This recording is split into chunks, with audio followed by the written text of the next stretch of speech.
out there who's ever watching tonight. This is going to be a second of the series that we've been doing on racial issues. Last time, I think it was a couple months ago, it was we opened up the dialogue on race, and tonight I think we're going to throw around some ideas and some ways to reconcile the races. Anyways, on our panel tonight, we've got Kevin McMillan from the Austin Area MLK Association, and of course Robert Muhammad, who was here last time, and he's representing the Nation of Islam.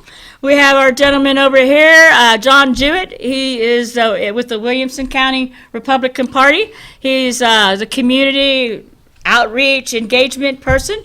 Next in line, we have our wonderful, beautiful Miss Marilyn Jackson. And down at the end, we have the Travis County Republican Party Outreach Director, Mike Lee. And I am going to leave this to the gentleman. There's so much stuff going on nowadays with the races, white, black, and brown. And it's just, we need to all come together. We just need to get over some of our issues and, reconcile and, be more like a one people. They keep dividing us. As long as they keep dividing us, like Minister Farrakhan said at the mall in Washington, when we come together as a people, the government's not going to know what's hitting them. That's right.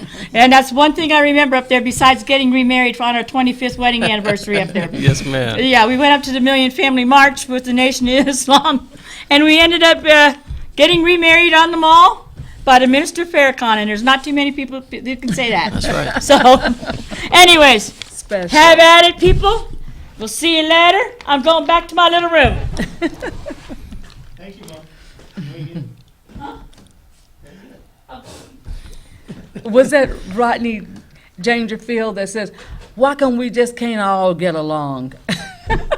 Wasn't that him? Rodney King. Rodney King. Yeah, Rodney King. But Rodney Dangerfield, the funny man, he had something funny, something similar like that to say too, but I get no respect. yeah, oh, no respect. Yeah, yes, thank you. It He is also true. said, take my wife, please. He was silly. But we do have a problem. And it's not just something that just started. This problem of racism has been around for years, before we were even born. And really, I'm not sure what all we can do, but there are some things we can do to solve this. And I think, too, it starts with us individually as well. I think that getting along is the problem. Why can't we all just get along? Getting along means that we are trying to tolerate each other, and we need something more than tolerance. Fixing this situation it spans more than tolerance. Is we got to build a family concept between all the cultures. We can't let something like skin tone break that concept, break that mentality of family over tolerance. That's true. I've always thought that this nation was founded with one great original sin. That sin was, it's embodied in the Constitution. It makes people of color, black people, less than human. Legally recognized as being less than human. And I've always had a problem with that because the founding fathers, many of them owned slaves. And slaves were treated as property, not as people. For many, many years, for a long time. And I think that the situation that exists today, I can see where a white person could say, well, that was 200, 300 years ago. I didn't have anything to do with that. Mm-hmm. The thing is, the privilege and benefits that were put in place as a result of that are still being enjoyed by certain people. Now, my mantra, if I had one, is this. What's good for the black community is good for the community. And I've been told I shouldn't say it that way. I've been told I should be more inclusive, more diverse. But to me, that, in a sense, obscures the problem and obscures the real issue. Because from what my examination of history is other so-called minorities ride our back. Well, being gay is just like being black. And don't compare my story. They ride our backs. And in history, first you had the end of slavery, then you had women's suffrage. We've just had a black president. Now we've got a white woman on the Democratic side wanting to be president. like it's their turn or something like that. It's always on our back. And my thing is, I believe that we need to focus on our situation and try to solve our problems and not wait for somebody else to do it. I believe in self-help. It's real simple. It doesn't make sense to me that the economic power that black Americans have has not translated into better lives for black Americans. It makes no sense to have trillions of dollars worth of economic clout and have no real political clout. And I believe that the things that have been happening the last 60 years, which is basically government giveaways. To me, put simple, you have people who work, who pay taxes, whose money is taken from them, and it's redistributed to people who don't work. And that makes no sense to me. I don't know that being equal, if you're equal, why is that you got to take from somebody else? I mean, that's what's happening, simply put. I also believe that black Americans have failed to really internalize their true heritage. The first great civilizations were built by black people in Egypt. But then I've heard some black men say Egypt wasn't part of Africa. I've heard that. And, it's just crazy to me that it's as though as a people we've lost all confidence. And I talked to a buddy of mine I went to law school with who's a judge in Tennessee. He says, Michael, I see on Facebook you don't have too much nice to say about liberals. And I almost want to remind him of our experience with certain professors that we had in college. They had the white professors that everybody liked. Man, they cool. I had trouble with them. Now, the guy who was supposed to be the most racist professor on campus, I had a great relationship with him. He used to teach contemporary African history and politics. And when I took his class, by the time the semester was halfway over, I was going to his house having Sunday dinner with him and drinking whiskey sour so I couldn't walk. Because that's because you decided to you decided to dig a little bit deeper in the misconceptions that we have throughout the cultures, and I spent quite a while in the military, and that's one of the things that I learned being from the south side of Houston, Texas, only being around my culture, and I've quickly learned that my culture is. It's only consolidated to a couple square blocks, because my culture, the black culture, in a whole nother location was totally different.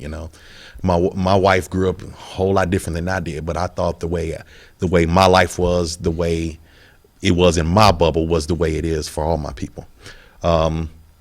So basically getting out there and just meeting someone, getting outside of our comfort zone. Our comfort zone is going to kill our culture. It actually has been killing our culture. Our comfort zone, not being able to see things for what it is and growing from it, and not expecting that handout, not expecting something to be given, be willing to take. Our education, you're supposed to go into them schools and you take this education. You're supposed to go into your workplace and you're supposed to take your position. Nothing's supposed to be handed to you. I raised my kids to a point where if you want to eat, you don't have to take it, because I'm gonna eat all the chicken. Look, I'm gonna eat it all.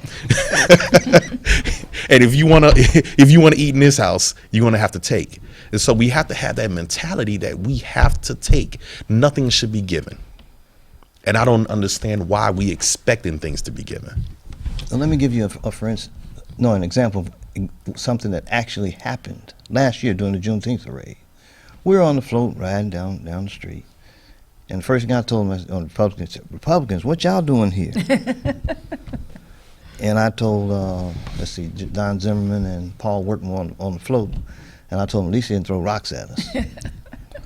And I noted that, and then we were riding down, and the lady says, Travis County Republican Party, Republicans, write me a check. Which tells me what the mindset is. You got the money, so write me a check. Not give me a job. Write me a check. And we've got too much of this entitlement mentality.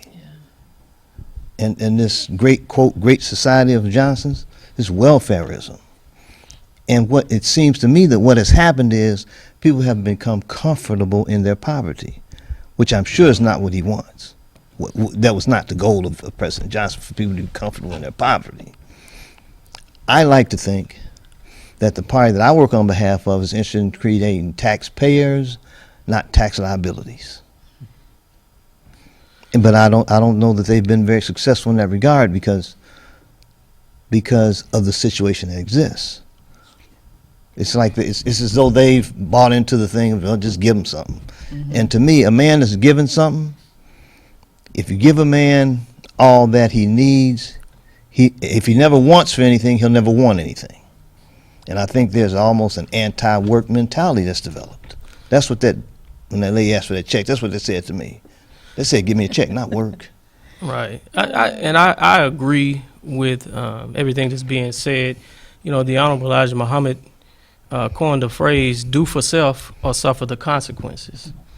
And while we teach in the Nation of Islam that we should do for ourselves, we should pull ourselves up by our own bootstraps, we have to admit also that in 2016, we're living in an age where we're experiencing the side effects of the transatlantic slave trade.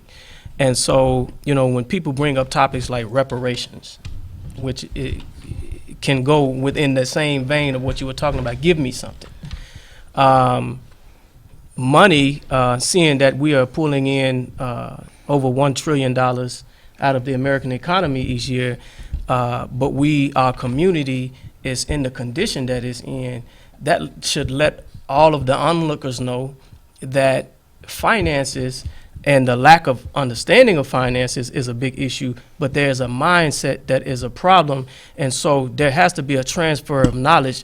We talk about the school system. You mentioned the school system and getting the education. I happen to be an educator. And, you know, when we're talking about interests of race, when you do studies, just in this town alone, you can look all over the state or all over America. When you look at a blue ribbon school or you look at a school that's doing very well on standardized tests, when you start looking at it you start looking at it demographically, you start seeing there's a difference. And so there is an issue in the educational system. There's an issue in the economic system. There are issues everywhere. But I believe that we have to address these issues. We have to put them on the table. We have to be honest and we have to be open about them.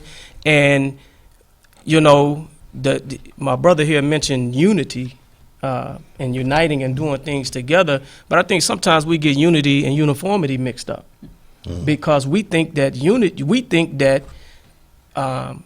unity has to look like uniformity, right? And uniformity is looking the same, doing the same at the same time for the same goal, where unity actually is you could be doing what you're doing, I'm doing what I'm doing, you're in the profession doing what you're doing, but we all have the same goals in mind, and we are in a specific lane, but we're going in the same direction, seeking out the same goals. And so you could have a red shirt on, I can have a suit on, you can have no jacket on, but we could be moving towards the same goals. And a lot of times when we look different, a lot of times when we are in different stations of life, a lot of times when we're doing things differently, we think that we're not united and we think we're disunited, instead of finding those commonalities and saying, hey, look, we need to do these things and this is what we're doing. Okay, it's okay for you to do it in that particular lane. It's okay. You just let's just take a football team, for instance. Everybody's not a running back on the field. Everybody's not a quarterback on the field. Everybody's not a wide receiver or a lineman. But if the wide receiver catches the ball and he scores a touchdown, the linemen don't get angry. They applaud the team effort because that was a score for the team. And so I think that because of the societal norms, we now live in a culture where any little small thing divides us. A zip code, a station in life, a profession. A word. What's that? A word. A word. Many different things divide us. And so I always say that sometimes we're worse than a wino because when I was growing up, that was, before crack came on the scene, that was the most detrimental thing you could become as somebody who drank all the time. Because their concern is what's in the bottle, not necessarily the label that's on the bottle. Is this liquid going to get me the high that I'm looking for? And so, Republican, Democrat, black, white, brown, I think that we have to sit down at the table because we don't all get along with all of our family members. But at the end of the day, we have the same experience most of the time, and we have similar goals, and we're growing up under the same type of culture. And so, and we may argue, we may disagree, Yes. but we're not going to kill one another because we disagree. Well, I'm glad that you mentioned family because to me, since 1940, from 1940 up to now, the most tragic thing that's happened in the black community, in my view, number one is the complete disintegration of the family. And along with it, in addition to that, when you look at education, I read something about education in a book I read recently by Douglas Wilder called Son of Virginia, and it really knocked my socks off. He made the statement that black people, black Americans could read and write better in 1880 than Absolutely. they can right now. Absolutely. I didn't. That shocked me. It's So much because so. it's about value. I have It's about what you I have a put your brother value. who had a baby brother who has a PhD in philosophy and adult education. I have another brother who has a PhD in educational psychology. And I called them and said, "Man, is this true?" And they told me absolutely, just as you said, Robert. And I mean, I still have a problem with that. To me, that is an emergency and that is a crisis. In case you all didn't notice, I'm white. No. And I came from a middle-class background. My dad was in the Air Force. He was retired as a lieutenant colonel. We traveled a lot, and being a Army or Air Force kid is a sort of a lonely existence. And a lot of after I was raised a classical liberal, and I got to thinking on what is the best way for the most people to be productive and happy. So I had to learn from people like you all, friends. I went to a small black church here in East Austin for a couple of years to learn the attitudes, and they welcomed me warmly, and I really did appreciate the time I spent there. And then I read columns. I don't know if you all have read Dr. Walter Williams' columns or Dr. Thomas Sowell's columns or Shelby Steele's books. But these guys all came out of the ghetto, and they got except Shelby Steele got his education during the 60s, but the others got their education before affirmative action. So I listen to what these guys have to say to give me guidance where I want to go. And from that foundation, I agree with you, Mike, except a couple of things. The black community has a lot of political power, and they have taken control of Washington, D.C. In Washington, D.C., back while segregation was still there was a high school called Dunbar High School. And Dunbar took the best students, all the best of the black students, and they had a higher college admission rate than 2 out of the 3 white high schools in Washington, D.C. That is no more. Dr. Ben Carson, who I'm sort of a fan of, he came out of the Detroit ghetto. And he had an education that gave him the basic tools to be the best brain surgeon in the world. Now, I just read that part of the world, the ability, only 10% of the kids in those public schools can read and write at grade level. They just can't do it. Now, who is in charge of all that? Why is this change? You talked about the destruction of the black family. According to, I was just reading a Walter Williams column. He said in the 50s, over 70% of black kids were in a two-parent household. Is no more. You know, the labor, here's a big one. The labor participation rate for black people back then was actually higher than than it was for white people. The percentage of working age people that are actually working was higher for blacks than for whites. Now you go to any of the inner cities, and there's at least 50% unemployment. And what's so tragic, reading Walter Williams, is when you get that first job, a minimum wage job, that minimum wage job gives you an opportunity to learn something. It gives you the opportunities for especially the public schools today. It gives you the opportunity to learn to show up every day, even on your birthday, to come to work sober, to lose the attitude. And if you got kids working for you and they have an attitude, it'll destroy your business. My wife had worked with a woman out in Long Beach in the office, and she got a divorce, had to move someplace cheaper, and was going to a grocery store that was staffed by African Americans in South Central. She came and told my wife that she wasn't going to go there anywhere. She was going to go back to where the grocery store was staffed by the white and Hispanic kids. She was black. The white and Hispanics kids would treat her with courtesy and respect. Now, if you have kids with attitudes in your store, but you can learn all that. If you keep one of the things to guarantee that your kids won't live in poverty, one of the things you can do is get a job, no matter how lowly, and keep it for a year. And companies like McDonald's, even though you might turn your nose up at them, they are so regimented that they will teach you discipline. And it's gone now. So, there's a author, Shelby Steele. He wrote a book, wrote a bunch of books. One was White Guilt, and he pointed out that the technique of using guilt about slavery to beat down white people. Me personally, my family, if you look at Google Uncle Tom's Cabin, okay, images of Uncle Tom's Cabin. Look at the title page. Nobody else would publish that book before the Civil War because it was so inflammatory. The publisher's name was Jewett. Now, I assume you all have seen the movie Glory about the Civil War. There's a scene in there where Morgan Freeman is distributing rifles to the first rifles to the black troops. I don't know if you haven't seen it lately. Well, actually, that was the guy that was really issuing the rifles was a Captain Richard Jewett.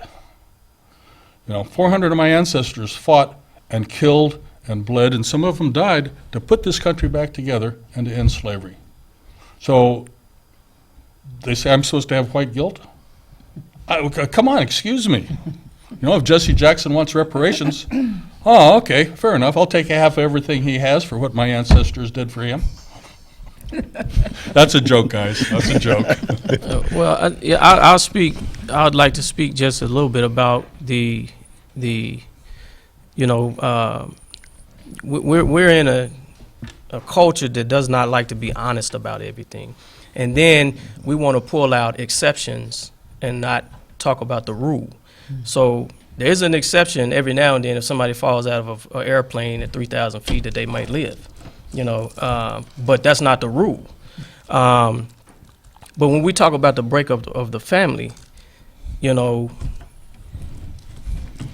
what happened in the 80s during the Iran-Contra scandals, and during Daddy Bush and Reagan, and the attempt to fund the Iran-Contra situation, and crack cocaine was pumped into, let's just say it happened to be the black community. And then following that was Bush, and then the drug laws under what people used to call Bill Clinton, the first black president. But the drug laws and the policy that came, the 3 strikes and you're in piece, no one wants to really talk about this, and how one man ended up getting a life sentence. Freeway Rick Ross, how he received a life sentence because of his participation in that, but the hands of those that worked on behalf of the government, they were able to walk free and continue their political reigns in some sense. But this era destroyed a lot of homes. this era destroyed a lot of communities by way of those who began to be hooked on this drug and those who participated in the distribution of these drugs and being incarcerated. And so men being gone away from their families, not being able to pass down values because they're incarcerated, and then women having to raise their children on their own, which contributes to the reality that I need aid, I need help, I need support, and those types of things. And so until we call our government to the carpet for knowing and allowing certain things to happen and not bringing justice forward, then we'll be among each other debating and arguing about certain things. But when the government has knowledge of something, and when the government actually puts things into place and moves on certain things, then these are not just high crimes and misdemeanors. These are miscarriage of justice, and they have long-lasting effects on the community, which if they have long-lasting effects on the black community, then they have long-lasting effect on the American economy, et cetera, et cetera. And so until we look at every single person and every single ethnicity and every single immigrant group, until we secure justice for all groups, then we're always going to have an issue of justice. We're always going to have an issue among these dividing lines in our communities, and we'll continue to have conversations like this and taking sides and taking different postures. I agree with you and on everything you're saying, but as a people, as the black people, white people, just American people, we are very, very good at talking about the problem, and we're very good at talking about the ideal, but no one comes to the table about the solution. What to do? You know, I had this sergeant major, couldn't stand him, but he taught me so much. I would go to him and I would come to him with a problem, and he would say, so what's the solution? And I'll look at him, he said, don't come and talk to me unless you have a solution. So I'll walk away, I'll come up with a solution, and I'll be like, hey, here goes another time, Sergeant Major, we have a problem. What's the solution? I give him the solution, and he'll come back to me and say, so why are you telling me? Yeah. You know, and we love talking about the problem, because, you know, so far now in America, all the way up until right this second, we love talking about the problem. I'm talking about the problem as we speak, but nobody wants to come to the table with a solution. I disagree with that. I disagree because we come with the idea of a solution. Well, solutions may vary based on the individuals. So, I mean, to say that, you know, our people that marched and rallied and organized in the 60s during the Civil Rights Movement didn't have a solution for certain aspects of what we went through, I think is it may be unfair. Now, everybody's solution doesn't fit everybody, you know. So I think that we have to. But I understand exactly what you're saying, is that we always want to talk about the problem. But the last time I was here, we talked about being honest about what happened. And then I forget the gentleman's name, but he said, so Pokey's family did not own any slaves, so why should his people have to suffer to help rectify the issue that some other white people did? And, you know, I said, well, yeah, you're right. Nobody said suffering. Nobody said that his family had to suffer because they were poor. But as a nation, if we're talking about uniting, if there's an issue among any part of our community, we all come together and we say, let's fix this problem, and this is the best way to fix it. And so sometimes we are disagreeable sometimes about what the problem is. Because I could tell you right now, the Nation of Islam has been very successful with reentry programs, men coming out of prison. But how viable is it to the United States government to open prison houses and to fund us to turn those men around, knowing that we have a high success rate? How viable is that going to be as an ideal to the United States government to say, hey, let them have those men? They have a track record of over 60 years of cleaning up black men in this condition. And so that may be the solution that I come with, but that may not be. You may disagree with that solution. Well, there's example Back, you can look these statistics up from the FBI, crime statistics. When Dinkins and Ed Koch were mayors of New York, the homicide rate in New York City was about 2,000 people a year. And those people were primarily minorities, primarily murdered by other minorities. Okay.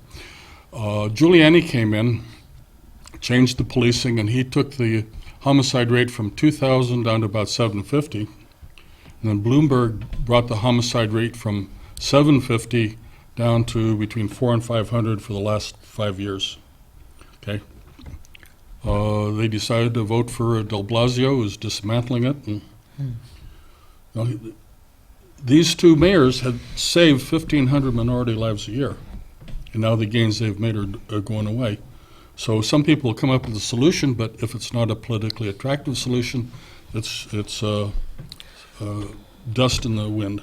Right, because Now- I think the question that we would ask all the time is, I had a conversation with the police chief one time, and he asked me, he said, well, what advice would you have for me? I said, we need to take a critical eye to these programs that are being funded that are so-called for the community. And if the numbers show that these programs are not viable solutions for our community, we need to stop funding them. And so sometimes, when we look, I would say this, that some programs, not speaking specifically about that program, but during the Clinton years, we talked about the drop in the crime rate, but there was an increase in incarceration. There was a tremendous increase in incarceration.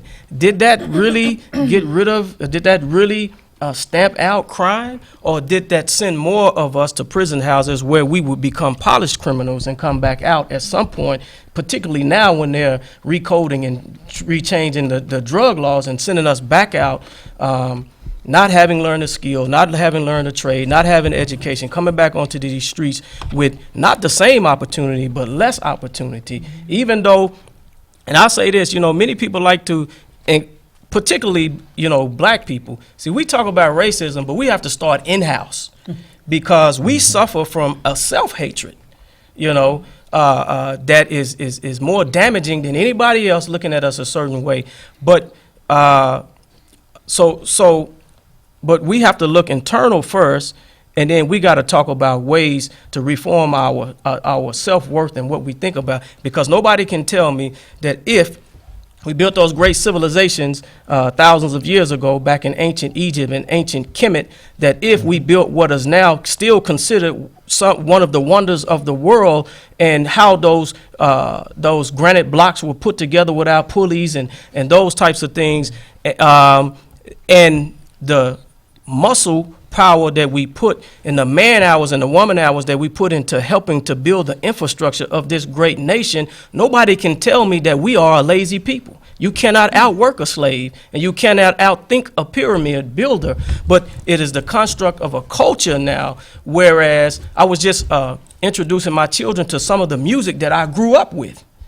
And that music that I grew up with had helped to shape my psyche, and I was showing them how there was a documentary on Netflix during the time in which crack had its rise, and how this gangster hip hop or this gangster rap was rising at the same time. And every song I played for my son, it was talking about killing, it was talking about drug dealing, and it was talking about the defamation of women. And so I said, so when you look at what happened from the mid-'80s to the mid-'90s in that particular time period, it gives you an idea and a snapshot to what you are looking at right now with the violence that you see in some of our communities, because people that had their minds shaped with this music and this entertainment and this thing going on in the community, now you're producing children. And it's And what are you unfortunate putting that in there? it's unfortunate that our culture can't get past our culture deems success as being in entertainment.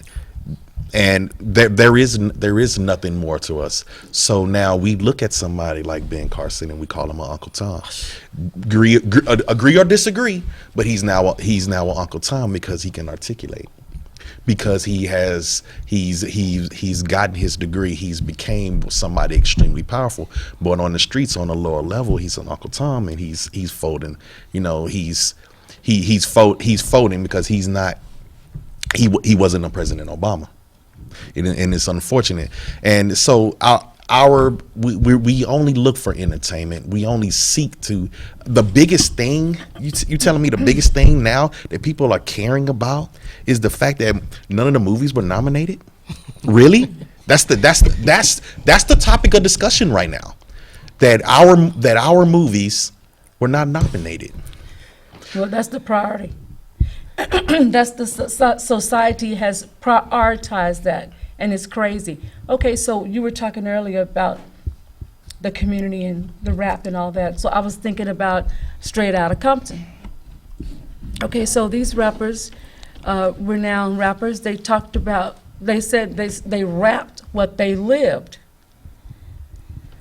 Okay, so we saw the ghetto, we saw the police problems that they were having, but did they ever rap about the solution?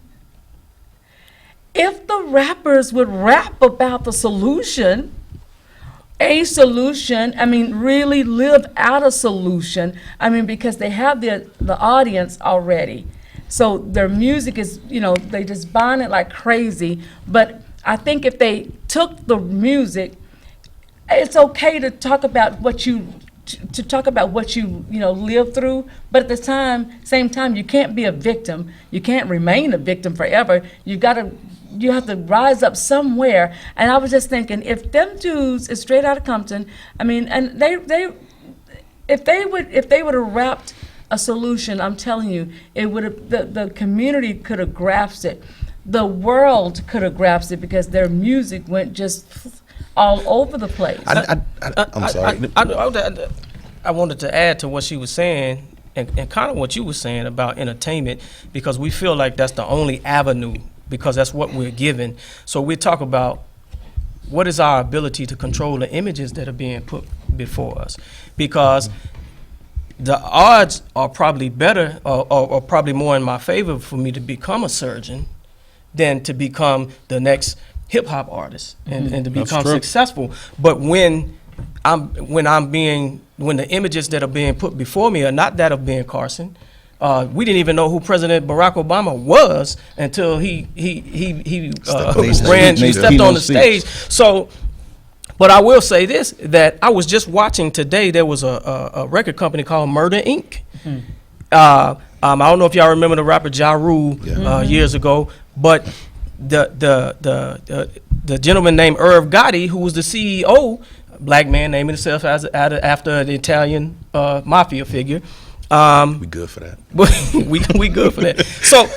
But he talked about how when they tried to make positive songs, how they would bring them in, and he named the particular executive at Def Jam, and he would say, no, that's not hard enough. It's not good. Take that, scrap it, go do another whole album. And he talked about how frustrating it was, because any little aspect of positivity that they would put in, they would say the market is not ready for that. You can't. But I will say this. But who owns Def Jam? I was going to say this. Instead of complaining about what's happening in the world of entertainment, we need to pool our resources and buy up studios, and we need to produce the images that we feel. Let's not act like this is a new America. Let's not act like there was a First Baptist where white people went and black folks had to go to their First Baptist church. Let's not act like that. And let me tell you something. There was some value. There was some positive things hidden within segregation. Now, the word segregation is an ugly word because of some of the things that were going on. But we had a sense of self.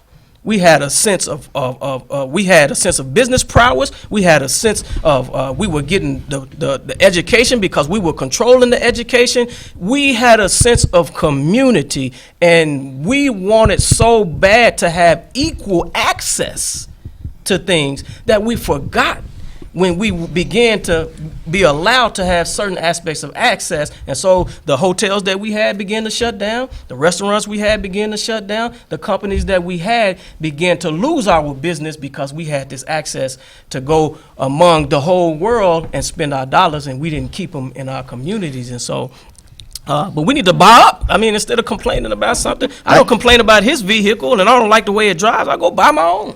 Yeah. I get to this often, which is where I'm from. I grew up in the oldest self-governing all-black community in the country.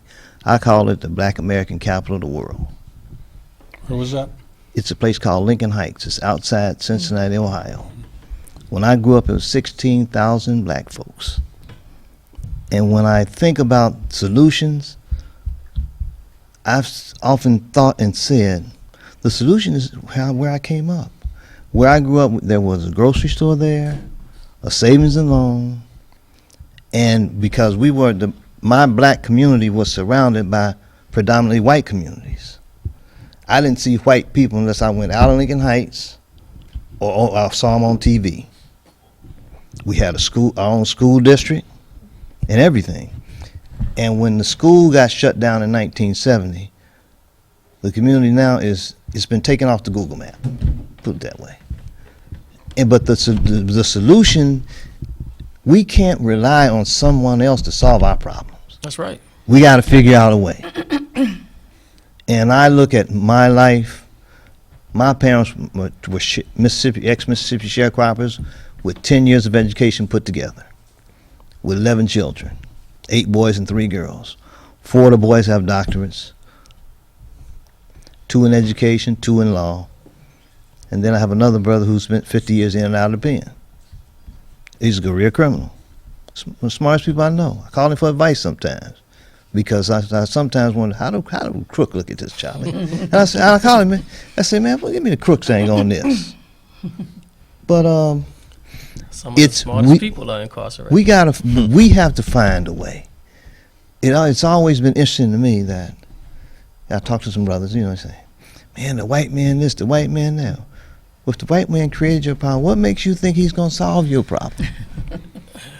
But it's and that makes no sense to me. it's hard to unify with somebody who if you don't feel like they bleed with you, and with the military philosophy, with that concept is, you have all these different cultures, everybody coming in, and you have they build a commonality amongst everyone, and to the point where you don't see color. Now there's always those exceptions, but the reason why we have that unification for the majority in the military is simply because I will bleed for you and you will bleed for me. Simple as that. It has no color aside, no economic status aside, no rank, no nothing aside. I know you would bleed for me and you would, I would bleed for you. Now, we as a people, our own family members, we'll cut them off if we feel like they won't bleed for us. So how will we connect with somebody on the outside that has nothing, that absolutely nothing in common? Me and John has nothing in common, but how can I connect to him unless I can look at him and say, this man will bleed for me, and he look at me and say, I will bleed for him. So how do we do that? We have to through situations. The March for Life, I hate to say it, but the only person who spoke to me about my culture being killed in all the Planned Parenthoods and abortion centers around the United States was John. Mm-hmm. Nobody else would speak to me about it. Facebook, nobody would talk about it. The only person who would talk to me about that topic and was disgusted about it, actually approached me about the topic, was John. And and he, to be honest, he rubbed me the wrong way the way he approached me. But I looked at my wife and I said, this guy will bleed for me. And so now I look at him as family more than I look at some others, because when I looked out in the crowd, I saw my kids and one black couple, and the rest were white, fighting for my future generations. But I think that, to John Roberts' point, I think that part of the solution has to be the rebuilding of our community. In my community where I grew up, it was like if you weren't from Lincoln Heights, it wasn't a nice place to be stuck. But if you were from Lincoln Heights, you didn't have to worry about anything. Home away from home. If somebody jumped on you, your whole family, your cousins, everybody might jump on somebody. I mean, and the same way, if you acted a fool at one end of town, you might get whipped down there, and when you got home, if your mama heard about it, you get whipped when you get home. You know, because you were a real community. You wasn't talking about suing people and stuff like that. You didn't talk. That wasn't. I learned about suing people playing on an all-white baseball team. You know, where I say, man, I'll punch you in the mouth. White boy say, I'll sue you. I'm 5 or 6. Sue me. What's that got to do with me punching you in the mouth? Get your box of Lucky Charms. You know, So their words are a weapon. But you said something earlier, and you were talking about from one century to another, or one generation to another, regarding the crack cocaine, the black man and the family. Each time, every 10 years, they begin to disappear. Here's the thing. Now we're in the 21st century.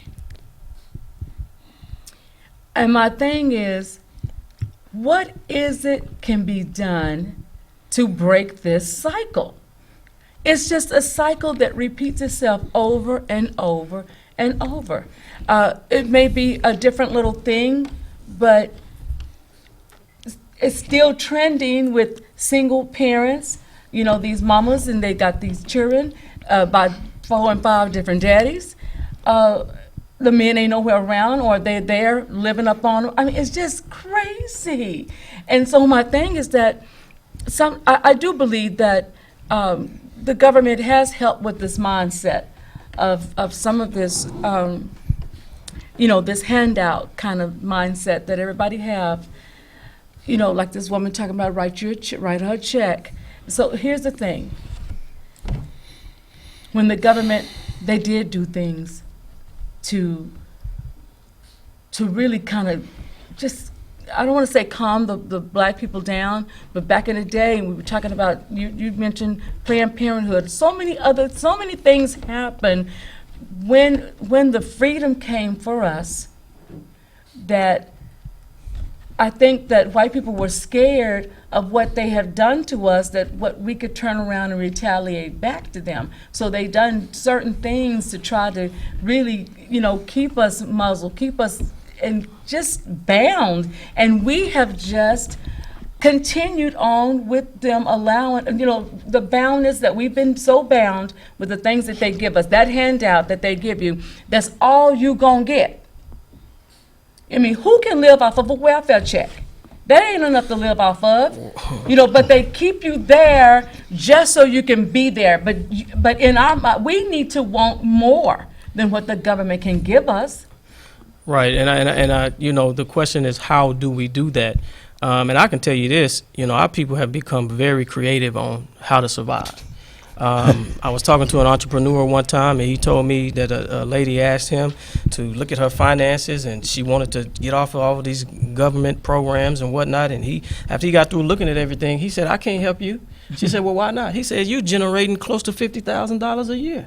He said, "If you cut these programs, you will go immediately to poverty before you can even make a dollar with any business." He said, "So you need to go to somebody else because I can't help. I don't know how to help you." And when we talk about, the families and whatnot, he mentioned that who we are has to be restored within us. The pride of a people has to be restored within our community. And so when you start removing out of the textbooks in the state of Texas and around the country, when you start removing the truths of the horrors of the transatlantic slave trade, not to mention that we have history before we came into slavery, but when you don't connect the people with their greatness, then you diminish the realm of possibility for them. So and I mentioned schools, so if I'm sitting in a classroom and I'm looking at scores and there are white students sitting in that classroom, Latino students sitting in that classroom, black students, Asian students sitting in that classroom, and there's one curriculum being given, being delivered, being disseminated, and when there's a test taken, 90% of the white students are passing, but the black and Latino students are only passing at 30-40% passing rate. That either is saying that those Latino and black students can't learn, or there's something wrong with the curriculum that needs to be addressed, and that curriculum that's being presented from this 1930s model is not addressing the needs of the new millennium learner. And so, but I have to go back to, until you make a people feel. In 2016, when you can still do this litmus test and having these black and white dolls and having a little black girl or a little black boy, and you ask them which one is beautiful and they choose the white one every time, that tells you that there's an issue that has to be addressed starting from, as soon, so we got to control the image. We have to control the images, and I don't mean just from the exterior, I mean deep down inside, because I saw a meme on the internet the other day, and it talked about how some people said if our young folks would just pull their pants up and put a belt on, then the police would stop shooting them. Well, hell, in the 60s, we wore top coats and we wore suits to school, we wore dress shoes, but things like this were still happening. So it's bigger than just that particular aspect of image, but it's the self-image. And I'm gonna tell you, I grew up in East Austin, the Booker T. Washington project, housing project, but my mother instilled something in me, and it did not make me racist to any white person. But she taught me the importance of my skin. She taught me how great it was. She taught me how blessed I was because of that. And she wrote poems about black women and how great they were. And so I grew up with the mindset of looking at our people, even in the worst of conditions, as there's always hope for us if we would just be connected with our greatness. See, I want to pick up on something you said, Robert, and something that Marilyn said. I go back to my family, my neighborhood. Now, my mom and dad had 10 years of education between them. This is the 40s, the 50s, and 50s. They 11 kids. You eat a lot of beans and cornbread, greens and cornbread. You didn't get meat till Sunday. Well, You didn't. Ice cream wasn't happening. I'm addicted to ice cream today because I didn't get enough when I was younger. But you do. If my thing is, if my mom and daddy could find a way, there's got to be a way. I can find a way. I can figure something out. And the other thing is, I think there are three things: education, empowerment, and entrepreneurship. I think those are the three prongs of the solution. And my thing for education, I think the public system should just be dismantled. Period. Because it's not doing any good. It's not doing the black community any good. So the hell with it. And whites are starting to suffer now. When you look at the globally education, we're not leading the globe right now. We're suffering. And Robert, I don't know that the students can't learn as much as it is the teachers can't teach. Oh, that's exactly what it is. Okay? And my thing is, I think that black folks do a better job teaching their own kids than white folks. I just believe that. But until they show me otherwise, I'm gonna believe it. But it's the what to educate in is the problem. If you want to fix, because we're here to talk about racial conciliation, not stepping the black culture up. We're talking about racial reconciliation. What needs to be taught, and it was taught in Corinthians. It was taught how to love. It's spelled out what is love. That's the problem. We don't love ourselves, like you said before, but we don't even know how to love each other. We don't know how to love our own kids. Fathers, we have forgotten how to love our own seed.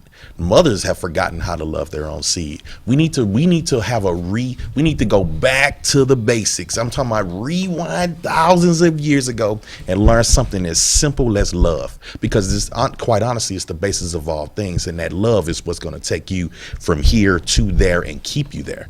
It's love that brought you through what you went through. That's right. It's love that's gonna, when you die and pass away, if you believe in afterlife, is love that's going to carry you over into the afterlife and maintain you. That's what we have forgotten how to do. We've forgotten how to love. Love is now a feeling. Love is now an emotion. Love is now February 14? Is that the day? My wife is sitting out there. 14. I got to remember. But that's love. That's love now to Americans. But what love is not, love is not a feeling. Love is an action. It's a verb. That's right. And that's the solution. We need to reteach the basics of things. We need to teach something that how a baby feels, that connection to the mother and to its father. That basic connection is we re-spark that fire. You're talking about That's what, how you- that's you're how you talking about what reconcile makes the us races. human. And I think that what we seem like we're saying is it has to start within our community. You know, it has to start with us. In our house, And right. in our homes. Exactly. And In that prayer closet. And because as much as I respect every other community, and sometimes when we start talking about doing things exclusively to help black people, I mean, we lose our minds. But when I can drive out off of Breaker in North Lamar and I see these signs written in Mandarin and other Asian writings, I don't feel like that's a problem to answer the needs and cater to a group of individuals. So I can't expect for John to feel the pain that I feel. He can sympathize with it, but if I'm feeling the pain, you can look on and say, ooh, that looks pretty bad, but you're not feeling what I'm feeling. And so, I can aid you to the ambulance, but so we have to do everything for ourselves, and we got to stand up. And if we got a boot on, we got to pull ourselves up by that bootstrap. And for those brothers and sisters that don't have a boot, let's show them how to make one and how to get a boot from where we got the boot from.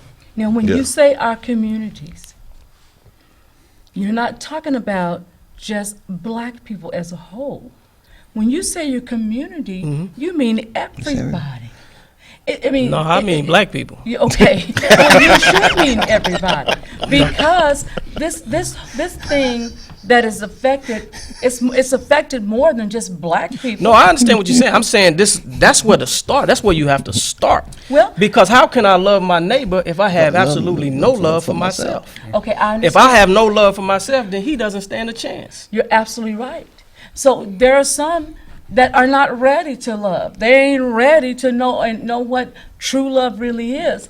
So my thing is, all I'm saying is, I really cringe, because to me, it's not just a black thing. No.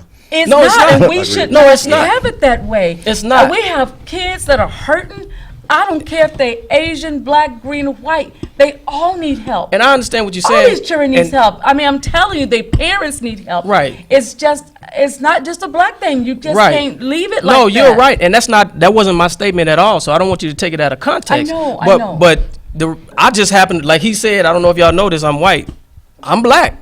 So this Really? so this aspect of what we're dealing with, it has to start in our home, and everybody in my home looks like me, and everybody in my neighborhood that I grew up with looks like me. So it starts, and my parents never taught me to be disrespectful to anybody, to withhold help and aid from anybody, regardless of class, creed, color. We were just raised like that. But one issue that we do have in our communities is we withhold help and aid and advice within our own communities, and we go and give it sometimes. I'm not saying all the time. So I'm not saying hold back anything from anybody else, but we have to focus and fix. What person will go outside of their home looking a mess and tell somebody else, you need to start getting your stuff together? Well, you might need to go back in your home.